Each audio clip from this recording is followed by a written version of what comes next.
Oybek aka nega shunaqa konteyner uylar hozir shov-shuv bo'lib ketyapti? E'tibor bilan qaraydigan bo'lsangiz, bu uylar murakkab dizaynga ega. Agar bu uylarni an'anaviy qurilishda qurmoqchi bo'lsangiz, bu imkonsiz yoki juda ham qimmatga aylanadi.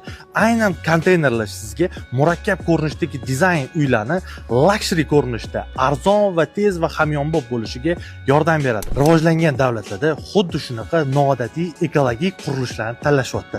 Agar bizda ham shunaqa qurilishlarga o'tilsa, menimcha ekologiyamizga ancha foydali bo'lgan bo'lardi. Agar sizga ham shunaqa konteyner qurilishlari qiziq bo'lsa, obuna bo'lib qo'ying. Hali bundan ham zo'r g'oyalar oldinda. Oybek aka nega shunaqa konteyner uylar hozir shov-shuv bo'lib ketyapti? E'tibor bilan qaraydigan bo'lsangiz, bu uylar murakkab dizaynga ega. Agar bu uylarni an'anaviy qurilishda qurmoqchi bo'lsangiz, bu imkonsiz yoki juda ham qimmatga aylanadi.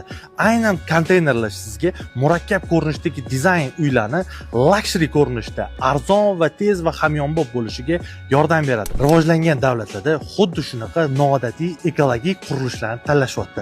Agar bizda ham shunaqa qurilishlarga o'tilsa, menimcha ekologiyamizga ancha foydali